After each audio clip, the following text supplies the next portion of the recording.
So picking up where I left off, we've got the new manifold gasket mounted up, everything torqued down between 15 to 18 pounds, and started assembling the carburetors back onto the intake manifold. There were, there's always a couple of little issues. But one of the things I've found is that I've got a phrase where sometimes the easiest way is the hard way. And by that, I mean, you think you don't have to take a whole lot of stuff off to get things put back on, but then it starts to fight you and fight you and fight you. And then eventually you realize, oh gosh, just take some additional stuff off and everything will go much smoother, much more smooth. So I have removed these little areas that I cap off that port on the carburetor. I've taken the chambers and cylinders off of the tops of the SU carburetors, and that gives me much more access down into the linkage and when I'm refitting the springs to the linkage.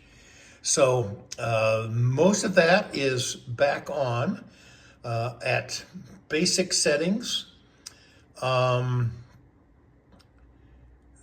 adjusted and so forth.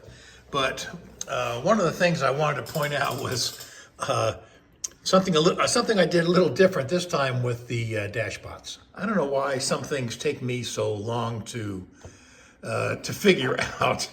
But normally when I take the dash pots off, they kind of I go looking for a glass or a box or something along those lines to put these dash pots, because the needles are in there, or they kind of get leaned up against something, or they get laid on their side. Next thing you know, oil is spewing out of the internal part. So finally, I decided on my workbench just to drill a couple of holes so that those needles can simply be put down into the workbench, and now they're nice and secure.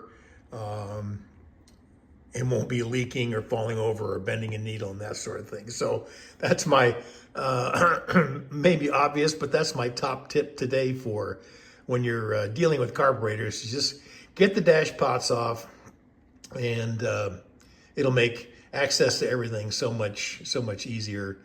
And simply drilling a hole into your workbench or finding some secure spot to do that, and it'll save you some headaches. All right, dash pot back in place with its proper little marking here, so I know it's back in the same orientation that I started with. Piston dropping nice. And if it weren't, I've got my 3/8 Wentworth, which slackens off this top nut up in here. I would have just slackened that off, jiggled it around until that needle dropped nice and smoothly in there. But luckily, everything has stayed in place, and so that I didn't have to make any adjustment on that at all. Okay, so I've still got still got a leak back here at the manifold. I've still got a uncontrollably high idle. So that's just crazy. So I may have to kind of start this process all over again. I'm going to just kind of record what's going on. So choke's all the way in, key on.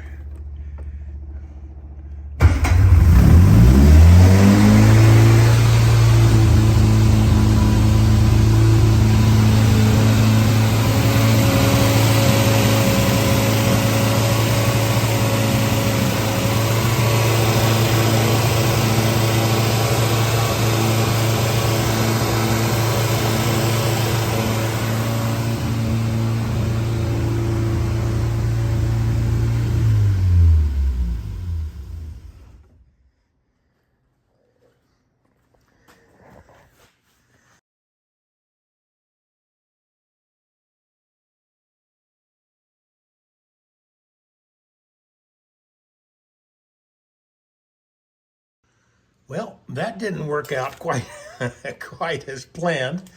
Um, I'm going to have to take everything back off again and use some of these. I've got a pair of, turn it around that way,